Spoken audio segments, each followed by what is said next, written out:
But I'll start in Galatians 3 because Paul gives a statement, and they, of course, the statements change in tone depending on the translation you read from. We understand that. But there is a phrase in this first verse that really has been on my mind, and I want to try to unpack it in a way tonight that you leave this room with a little bit more to think about in terms of the cross of Jesus Christ. The cross is not just something that should be mentioned, and I don't know what your heritage was like, but there was a lot of times in church where the cross was either, we would maybe sing the song, The Old Rugged Cross, but then the cross would be the thing you talked about right at the end of the service, after the sermon. Jesus died on the cross, would you like to meet Jesus? And that's okay, put Jesus at the end of the sermon, but put him at the beginning too, maybe all the way through it. My point is that the cross of Jesus Christ is not a tag at the end of our songs or the end of our sermons. The cross of Jesus Christ is why we are what we are, because Christ died. And what does that mean and what does that look like? So I hope you'll leave tonight with some more ideas to think about, but I certainly don't hope you'll leave tonight having landed on what the cross is about.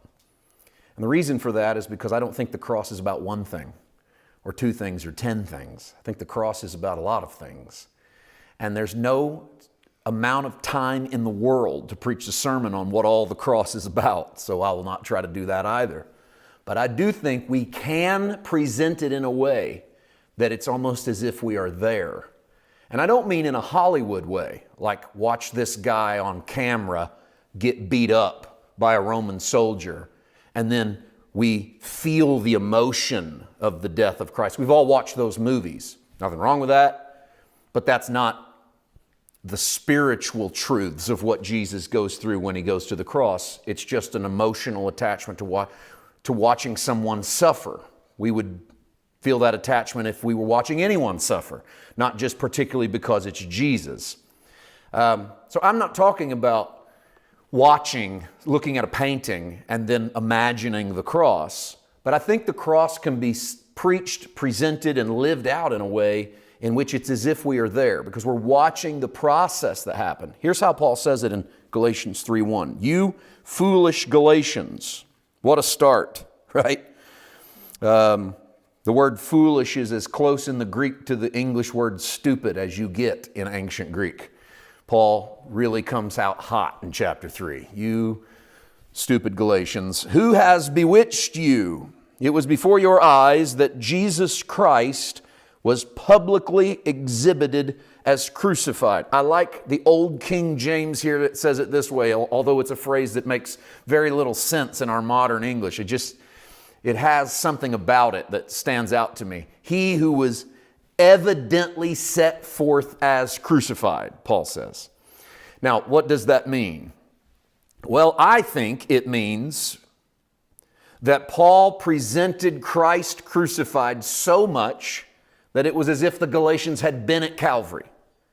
And none of the Galatians, by the way, had been at Calvary. Also, Paul had not been at Calvary. When Jesus dies on the cross, Paul was known as Saul of Tarsus. He is an intelligent Pharisee from the tribe of Benjamin who is working his way up the ranks of the scholarly minds of Israel. He will enter the scene of the biography of Jesus in the resurrected Jesus, in that Saul of Tarsus breathes out fumings against the early church and is the source of great persecution in the book of Acts. We know that Saul is on his way to persecute more Christians when on the way to Damascus he has a revelation of the resurrected Christ, and Jesus says to him, Saul, Saul, why do you kick against the thorns? You persecute me when you persecute my church. And Saul has a moment of conversion and revelation. His eyes go blind to the old Saul. A few days later, the scales fall off his eyes and he's baptized and he receives a commission to go preach the gospel. Changes his name to Paul. The guy who was is gone. The guy who will be it becomes the author of 2/3 of the New Testament. Literally, the message of grace, it sort of flows through the pen of the Apostle Paul. But he wasn't at Calvary. He was not at Golgotha, not by any stretch of the imagination. In fact, well, the early definition in the first century of an apostle was someone who had seen Jesus.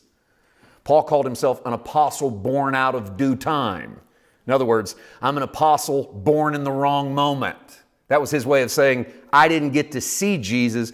You guys, Peter, James, John, you saw Jesus. He says, but I've seen the resurrected Jesus. And so he called himself an apostle born out of due time. So not at Calvary. The Galatian church is not at Calvary. None of them were there. In fact, we are probably 25 years past the cross. A lot of the Galatian church wasn't even born when Jesus died. In a world when the average life expectancy was in the low 40s, the odds that very many people in the Galatian church was even alive when Jesus died at Calvary is fairly low odds. And so Paul says to them, I've preached him so much, he's evidently crucified in front of you. Meaning, it's as if you saw him die. Now that's some serious cross preaching. I mean, you are presenting the message of the cross with such force, such power, such color, such meaning that your audience kind of confuses the fact that maybe they were there. I mean, have you ever heard a story? Maybe you've heard a story told so many times you could tell it. And you might say, I don't know, I've heard that so many times, it kind of feels like I was there. Well, what a way to describe the preaching of the cross. And so as the cross is presented and as Jesus is presented as evidently crucified, here we have a message so powerful, so strong, that it's as if the Galatians saw it.